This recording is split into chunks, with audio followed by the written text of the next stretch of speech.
মৰমৰ শিক্ষাৰ্থীসকল, আনন্দৰাম ঢেকিয়াল ফুকন এই পাঠটোত তিনিজন ব্যক্তিৰ বিষয়ে চমুটোকা লিখিবলৈ দিয়া হৈছে। ইয়াৰে প্ৰথমজন হ'ল আনন্দৰাম বৰুৱা। আজি আমি প্ৰথমে আনন্দৰাম বৰুৱাৰ বিষয়ে অকণমান কথা জানি লওঁ আহা।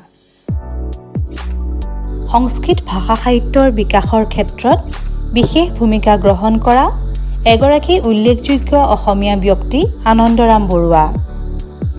তেওঁ অসমৰ প্ৰথমগৰাকী বেৰিষ্টাৰ, প্ৰথমগৰাকী স্নাতক ডিগ্ৰীধাৰী তথা প্ৰথমগৰাকী অসমীয়া প্ৰশাসনিক সেৱাৰ বিষয়া। তেওঁৰ জন্ম হৈছিল উত্তৰ গুৱাহাটীৰ ৰজাদুৱাৰত 1850 চনৰ 21 মে তাৰিখে।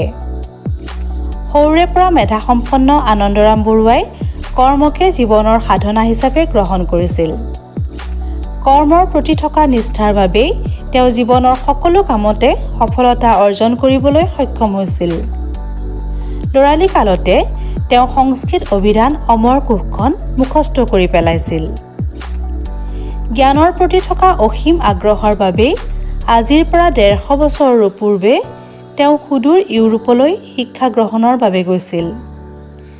তেওঁ ইংৰাজী ভাষাত লিখা সংস্কৃত সাহিত্যৰ আলোচনাসমূহ দেশ-বিদেশত সমাদৃত হৈছিল।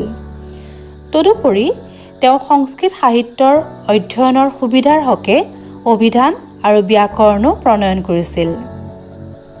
তেওঁ প্ৰণয়ন কৰা গুৰুত্বপূৰ্ণ গ্ৰন্থৰ ভিতৰত ইংলিছ সংস্কৃত ডিক্সনেৰী, মহাবীৰ চৰিতম, সৰস্বতী কণ্ঠাভৰম, নামালিংগানুশাসন ইত্যাদি অন্যতম।